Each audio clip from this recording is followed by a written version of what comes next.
When Susan invited me, she asked me to talk about human rights in Mexico, which is easy and difficult. Easy because there are so many violations of human rights that you could easily choose any one of them and spend 1 or 2 hours discussing the specific details. What I decided was to take the right to free and fair elections as the guiding argument, and then at the end to link that with security, and in the process to discuss the questions of billionaires. So it seems that the issues are separate, but as a matter of fact, I argue that they are very interconnected. Mexico ended almost a century of authoritarian rule by a single party in 2000, the year 2000, and we have the first ever president that came from a different party, Vicente Fox.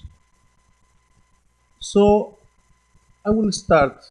I don't have the time to go into the details about the past, but I will go into the question of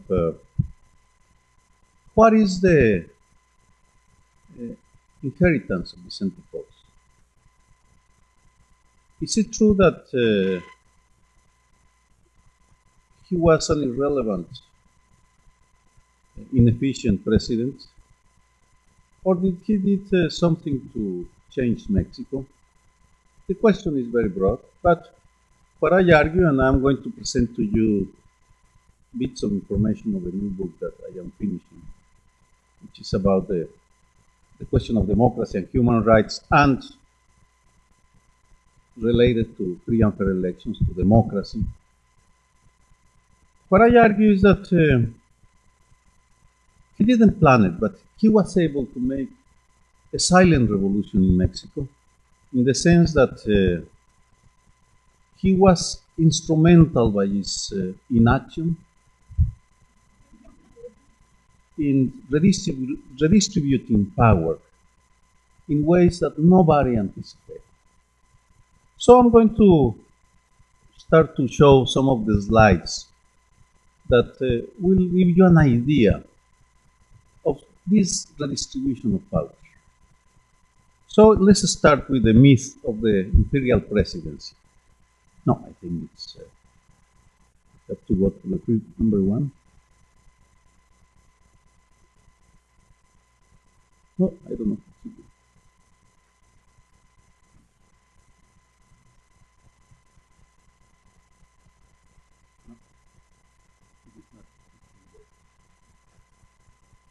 Yes, can you please put number one? Slide number one. Yes. There is a belief that Mexico is a presidentialist country. It was. But during the 6 years of Fox, there was a massive redistribution within the government. There was a massive redistribution of power within the government. I put in this table the increases and reductions in the budget, and as you know, budgets are a clear indicator of power within the bureaucracy. So the judicial and the legislative increased their power during those 6 years, especially the judiciary, that increased its budget 146%, remarkable, which is what is going on in Mexico. I mean, power was taken away from the president and given to the judicial system and to Congress. Then the next 4 offices. Under the old regime, the president controlled the country mainly through 3 ministries: defense, security, treasury, economics, gobernación, which was the interior, and the presidency, which had the power that controlled everything. Defense increased its budget in a normal way, 25%, treasury only 21%, the presidency only 11%, which is very low. But it gives an idea of how modest the increase in power, it gives an idea of the decrease in power if you compare this figure with the other ones. And then Interior or Gobernación decreased its budget by almost 50%. So this is just a simple indicator of what happened inside the government. Slide number 2. A revolution nevertheless happened in the transfer of money to the states. There was a massive transfer of funds, federal funds. 30% of the federal budget is transferred every year. And that means that billions of dollars are transferred every year. And that has created a new phenomenon, which is very normal in Brazil, perhaps, but not in Mexico. The governors, the power of the governors. And in Mexico now, governors have become a new factor of power. They are not dependent on the president anymore. They have their own agendas, especially because the money that is spent at the local level in the states is not oversight as the federal budget is. I estimated that there are different studies about half of the federal budget, half of the money sent by the federal government to the states are not controlled, are not accountable. So in the case of the state of Mexico, just to give you an idea, about $3 billion were not controlled by no one. And that explains why governors have become so powerful. One of the indicators. Third, please. Then let's take income distribution. Here you have, instead of leaving the 10%, I put them in 20% because it's easier to present. And what is more remarkable is how little change income distribution of the poorest sectors of the population in the 6 years of the Fox administration. There was not really any increase in the income, in the monetary income of poor people. 5 pesos a year. It was the increase in the poorest 20% of the population. 20 pesos a year of the next 20%. So it is irrelevant. We have still, after 7 years of a new party in power, we still have the same problem of an extremely unequal income distribution, and that is going to have an impact on many levels: migration to the US, increase in the power of the drug cartels, and so on and so forth. Next one. The next figure gives you an idea of the chronic capitalism in Mexico. In Mexico, the state was the strongest actor in the past. When privatization came with the Carlos Salinas regime, then the number of billionaires and the wealth of billionaires started to increase dramatically. These figures are taken from Forbes magazine, which is the only source of information about billionaires, about Mexican billionaires. And Forbes started its list on 1987. In 1988, there was only one family in Mexico with a fortune of $2 billion from Nuevo León, Garzazada. When the Carlos Salinas regime ended, there were 24 individuals or families with a fortune of $44 billion. When Vicente Fox administration ended and the Felipe Calderón began, there were only 10 billionaires with a fortune of $84 billion. Among them, the richest man in the world, Carlos Slim, who himself owns $56 billion. All those fortunes, or most of those fortunes, were done under the protection of the federal government because they received the concessions of the former the former public monopolies, like the telephone company, was transferred to private hands. And they keep the monopoly working. So I can give you an example.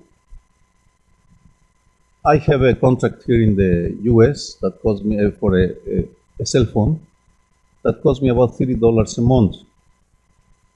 For the same kind of services, about 1,000 minutes, I have to pay in Mexico $210. All that is the surplus that I have to pay to the private monopoly of Mr. Carlos Slim that is protected by the government because consumers are not protected in Mexico. The institutions the governmental institutions that exist to protect the consumers do a very lousy job. So we still have, after this first sexennium with the different foreign power, the inequality in income. Very few rich people, a huge mass of poor people, and that will have an impact in the phenomenon I'm going to explain. The next, please. The power of organized crime. At the beginning of Felipe Calderon, it controlled 40% of the territory with 24 million Mexicans. I'm going to come back to that later, so I'll stop here. I will give you more information. I'm going to expand this slide. Please continue. The wealth of political parties. Part of the problem in Mexico, the political problem, is the corruption of political parties. All political parties have become prisoners of a system that transfers to them fortunes every year. And I put here an example. Political parties received in the year 2000 about $400 million from public funds, federal and state funds. And on 2006, they received $570 million.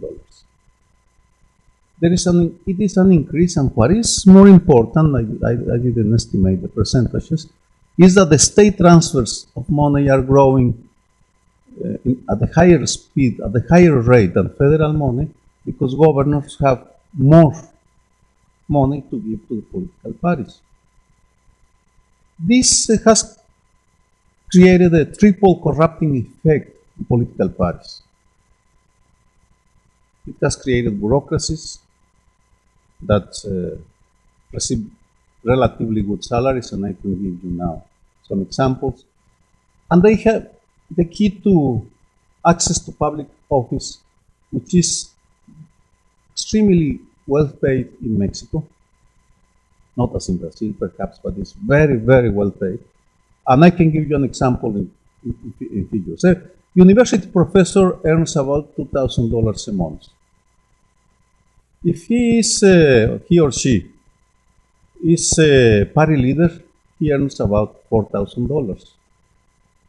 If he is part of the local government, not federal government, mid-sized city like Cuernavaca, he earns $10,000 a month. Therefore, we have created a bureaucracy in the parties that has a vested interest in the preservation of this corrupt system and is not representing the interest of the people. So there is a growing alienation of the common citizen vis-a-vis political parties.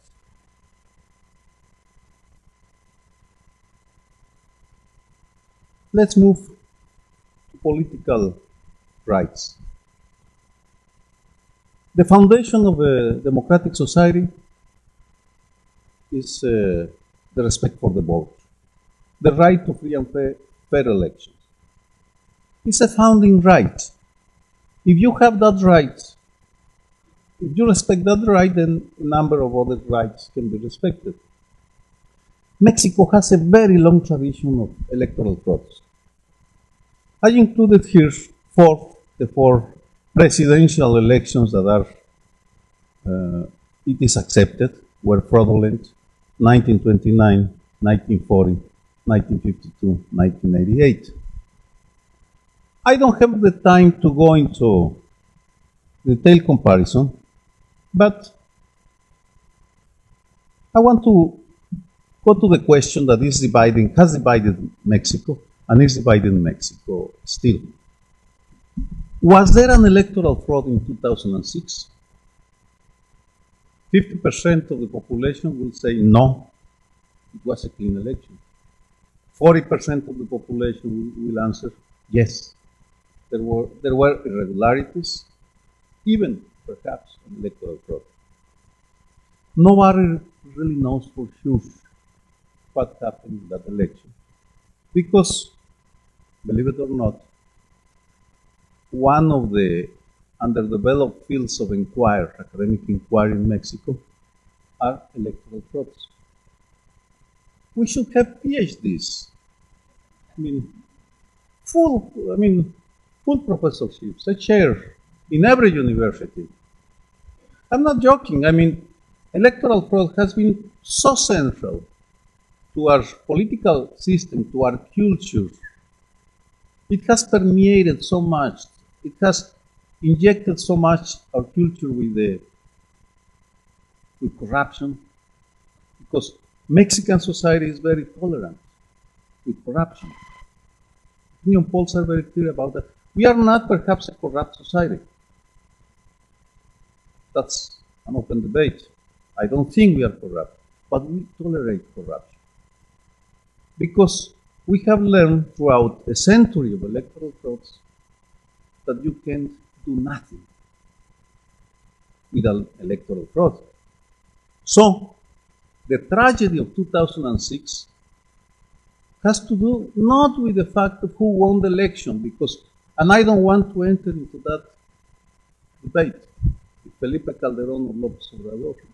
The tragedy was that the opposition party that made free and fair elections its banner throughout since 1939, when the National Action Party was created, when it conquered power, presidential power, tolerated the irregularities that I am going to present to you now. I could give you the variables that, because I have studied this electoral fraud, and I have made a number of variables that I'm going to measure. I have measured 2006 with these other elections to see if they fit or not fit. I won't have the time to go into detailed analysis because it will take me so long. So I will go in a very fast way through the election to show you 1 or 2 points. Let me just tell you 2 differences of 2006, three differences from the other elections. 1, nobody was killed, which is something. From 1929, hundreds were killed. 1988, dozens people were killed. In 2006, nobody was killed. Second, we have access to information as never before. I have a team of 6 assistants working in the process of information about that election, and it's amazing on the amounts of tons of facts, hard facts about that election that can be found. And the third innovation in 2006 is negative campaigning, of which the U.S. is master in, as you know. Let's move to a quick overview of that election. These are the results of that election. 0.5% of the vote was the difference. Only 233,000 votes. So any irregularity can account for that small difference. That's one factor. Second, please. Andrés Manuel López Obrador, the leftist mayor of Mexico City, the leader, the populist leader, according to some, the hope for the poor, according to others, had been leading opinion polls for 2 years, 10 points. He was 10 points ahead of everybody since 2004. January 2006, he was ahead 10 points of Felipe Calderón, then Madrazo, 26 points, and the others are irrelevant in numerical terms. So January of 2006, the 10 points lead. Next one. Now I'm going to give you, go back and let's start with the spots. With media. Let me go.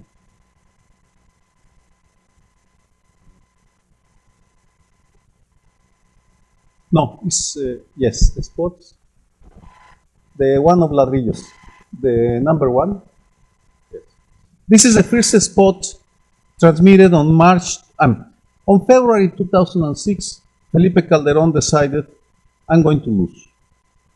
And the only way, we have the interview he gave to Salvador Camarena, so we know that he decided, I have to get advantage of the expertise of Spaniards and Americans, and he hired Dick Morris and Antonio Solá, two experts on negative campaigning.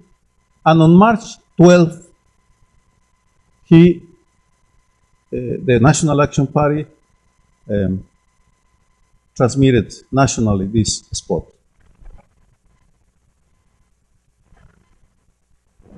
Este es el segundo piso de la ciudad. ¿Cómo pagó López Obrador por él? Se endeudó. Las pensiones se endeudó. Triplicó la deuda del DF. Si llega a presidente, no se endeudará más y tendrá una crisis económica, devaluación, desempleo.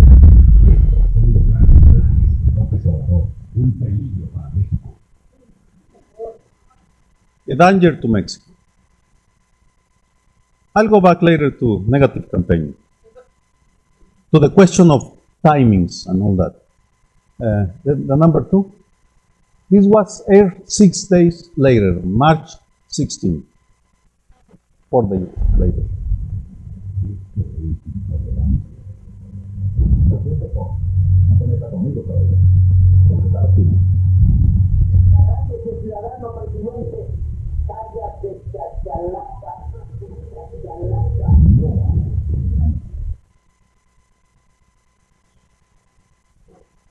Spot number 3. I'm sorry to bother you. Calderón, con tus manos sucias, firmaste junto al PRI el fraude de la historia, el Fobaproa, 120 mil millones de dólares de deuda. Nos prometiste justicia. Seguimos con las auditorías para que no solo se castigue a los responsables, sino que devuelvan el dinero. Y sigues encubriendo a los culpables. No te importaron los más de 1 millón de trabajadores despedidos sin piedad. Calderón, eres muy mentiroso. That was I have to compliment. And number 4, this was. ¿Y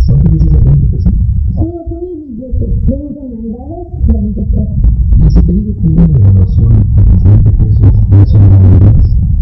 ¿Qué estás diciendo, verdad? Aquí dice 20 pesos. ¿Qué estás bronceando?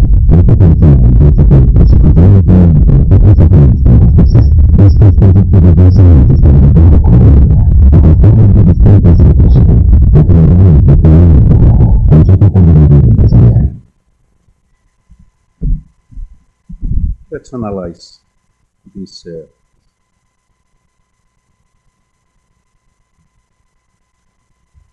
We were innocent, naive, on negative campaigning.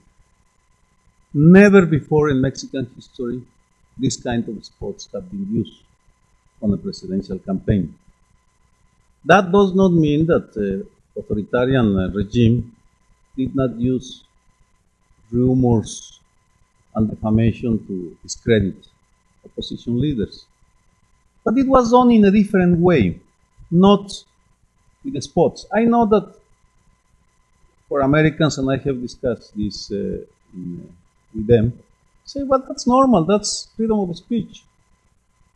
And perhaps that's the case, although there are other democracies in Europe that does not allow this kind of campaigning. The question is that the problem in Mexico is that these 4 spots were illegal, were forbidden by law. They could not be aired. And yet, the 2 first spots that started to air on March 12 and 16, March 12 and 18, I'm sorry, 6 days later, stay on the air for 2 months and 11 days. Because the electoral authority, the IFE, tolerated them. They refused to take them out of national television, arguing that it was freedom of speech. They took the American thesis. Well, because that's part of your tradition. I mean, this is not part of a Mexican tradition, so I don't want to discuss if it's right or wrong.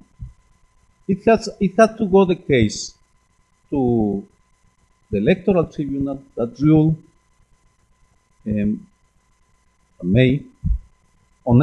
that it was illegal and that it was taken out, the first 2. In the case of the third one, that was a spot from the left, from the PRD against Calderon, and it was only allowed to be transmitted 18 days. The last one was a spot transmitted by a private organization, a businessman organization, the most important business organization, which is also illegal. No private company can put this kind of money into political campaign. So for the left, that was one of the reasons why the electoral authorities were partial, were in favor of Calderon. There were many other examples. So, an opinion poll showed that no Mexican liked these spots, but they were very effective. They worked. Let's see the next PowerPoint slide, please.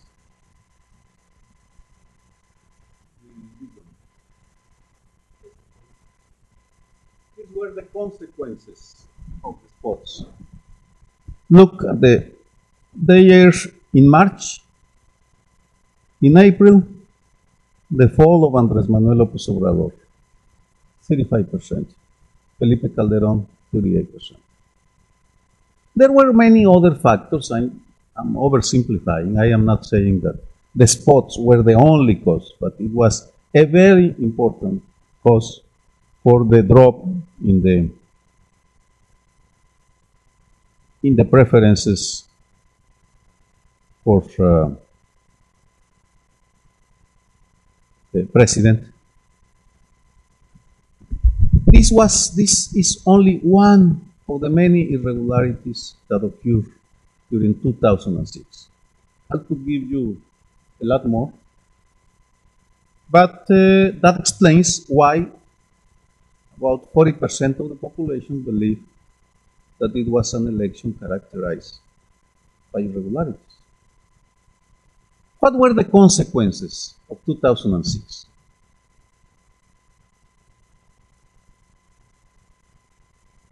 Insecurity increased. Guerrillas start to regroup and react. In 2007, there were a number of terrorist acts against oil pipelines, gas pipelines, with major consequences. There was also a breakdown within Mexico. We are divided. We are still divided.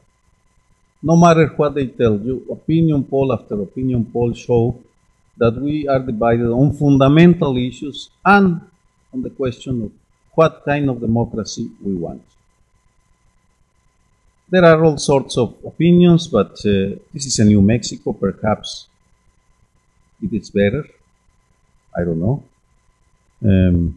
Before going to security, which is related in a way, let's look at the final PowerPoint. Go down, all the way to the end. Oh, there should be. Yes.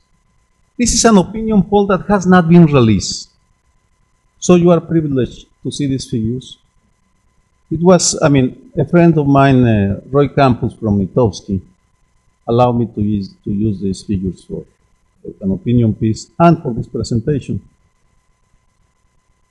He asked the perception of fraud in December 2007, just a few weeks ago. He asked, if the elections were held today, how clean would they be? 29% answered very clean. 69% answered not clean or fraudulent. Even panistas, 50% of panistas believe that the elections would be fraudulent. That's the impact, perception of an illegitimate election. So, I'll try to be very fast now, but what all this has to do with security? Well, as part of the redistribution of power within the Fox administration, he allowed drug cartels to become extremely powerful. So, in December of 2006, when Felipe Calderón became president, he announced that he will launch a war against crime, organized crime. So I will show you a speech he gave on February 10, 2007 in the Navy. And then I will start to give you some figures so you can have a nice dreams. Calderón.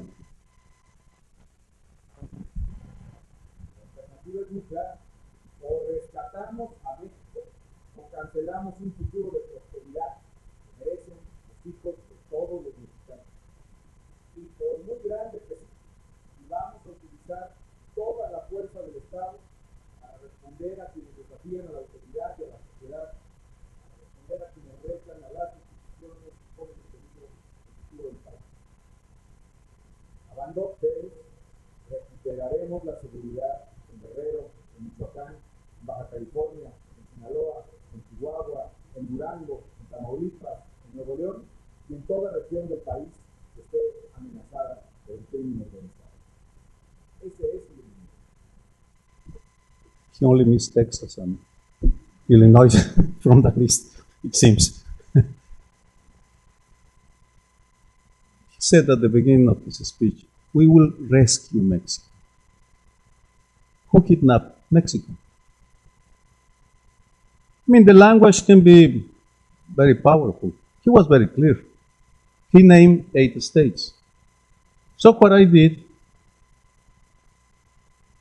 that was not for this book, it was part of another exercise, another book that has already been published on security. What I did, I contrasted the rhetoric with the figures, or I used the rhetoric to have an idea of the dimension of the threat. So now, can we go back to the PowerPoint? I'm sorry. To this map. Exactly. This is the power of the organized crime in Mexico, according to the president. Not according to any troublemaker, scholar, or whatever, columnist. But according to the president, these are the parts of the country that have to be rescued, including Durango, the hometown of Jesus Garcia. It's remarkable, isn't it? Why is so powerful the organized crime? This it has to be, it's a question of money. These are all estimates given by official authorities, different official authorities. Sales in Mexico, $10 billion. 250,000 individuals work for drug cartels selling drugs in the streets. The biggest employer, private employer, and most successful, they are not in Social Security, but they are given fringe benefits. $10 billion for the exports to the US. Equal. We have the same problem at home now, and the money we are earning for exporting to the US, or they are earning for exporting to the US. And then the annual profits of for the Americans or whoever who traffic guns to Mexico, $9 billion. So it's an estimated $29 billion a year that is being moved by these groups. Let's take illegal weapons in more detail. According to a small arms survey, in 2004 there were between 3.5 and 16.5 million illegal weapons in Mexico. So it means that, I don't know what is the percentage in the US, I think we are still lower than that, but there is a lot of illegal weapons floating around Mexico. Second, during the Vicente Fox term, according to official figures, 4.3 million weapons were exported to Mexico in the 12,000 sale and distribution points in the US side of the border. Then I asked the different offices how many weapons had been captured. Only 29,000 weapons have been seized by the federal authorities. The Army, Navy, the Attorney General Office, all federal police, the whole security apparatus only was able to seize 29,000 weapons. Army deserters. The Army is training the hitmen of the drug cartels. Almost 250,000 deserters in 12 years. 237,000. These are official figures from the Army. Nobody knows how many of them went to work for the drug cartels. What we know is that a soldier earned during the Fox years $300 a month, and a hitman earned $3,000 a month, 10 times more money. So you have a country of poor people with no income. Either you sell drugs, it's the only job being created, I mean, with relative good income, because jobs have been created in Mexico, but salaries are lousy. It is offensive. One of the worst violations in Mexico have to do with labor rights. And some generals have accepted that they know that the bars surrounding the army barracks receive the visit of the scouts of the drug cartels that are looking for the best and the bravest, not the brightest, but the bravest within the army to hire them, to fight for them. The next one, please. Therefore, executions. This 2007 is only until July. I didn't have the time to correct. But look how it is increasing the executions due to drug-related activities from 1,200 to about 2,300 in 2007, and this year is hitting records. I mean, every day you look at the papers, 6, 10, 12, 20 are killed in different parts of the country. For a single reason, for a very simple reason. They are fighting for the markets, not only for the routes to export to the US. Now, the bitter fights are for the control of the markets because we have become a country of consumers. And the tragedy is that the government has not produced the information to have a clear view of what is the size of the threat, what are the dimensions of the security threat to Mexico. What we know is that the drug cartels are infiltrating politics, local politics. In those 8 states, they have been able to put their people as chief of police and chief of transit of the traffic, because those are the 2 positions that they carry. These are the ones that are important for business. I think this is the last one. Let's see if it's the last one. Yes.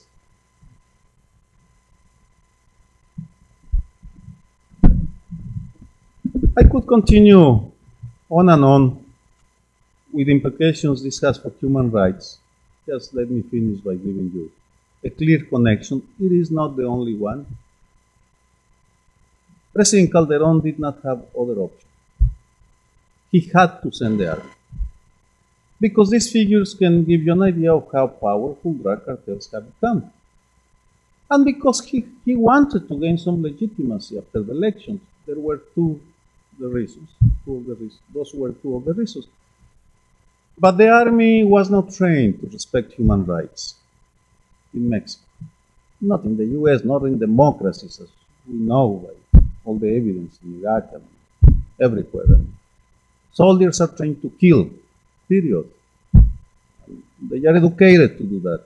They are not educated to respect the life of people. That's not part of their code of honor or the code of conduct. So we have now a problem because soldiers are committing abuses and are crossing the boundaries, the legal boundaries, in a very dangerous road. For example, they are now in Tijuana, which is a hotspot. They are aiding or distributing some leaflets asking people to denounce anonymously to the army. But the problem is that according to our law, the only institution allowed to take accusations are the Ministerio Público. I don't know how you translate Ministerio Público. I mean, it's part of the legal scheme. So the army is trespassing, is crossing the boundaries, the legal boundaries. And there have been some cases of assassinations of civilians. That does not stop at roadblocks that are unconstitutional, and so on and so forth. So, we are, at this moment, a country with doubts about the legitimacy of elections, that does not trust elections, and the figures are clear, that feels not secure because the government is not giving protection, that is bitter because we are a poor society, and because the road to the US is being closed, and the road to the US agricultural exports is being opened. So in 2008 we will have the double impact of a closing door and an open wall that will allow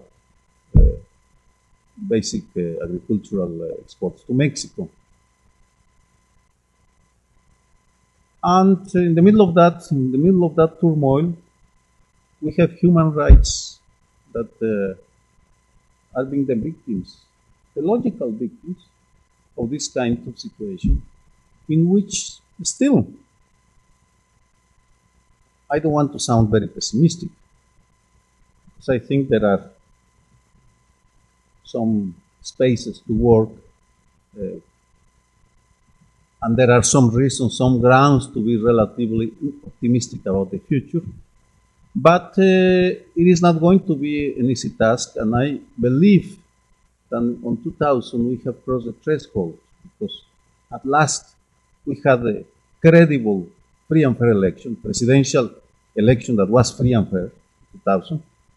And but the blow that was given by the irregularities committed by all the actors, but especially by the conservative right, because that's the evidence I have, the conservative right was the one who committed the most important violations, that has created a difficult situation that is, I think we will muddle through, but it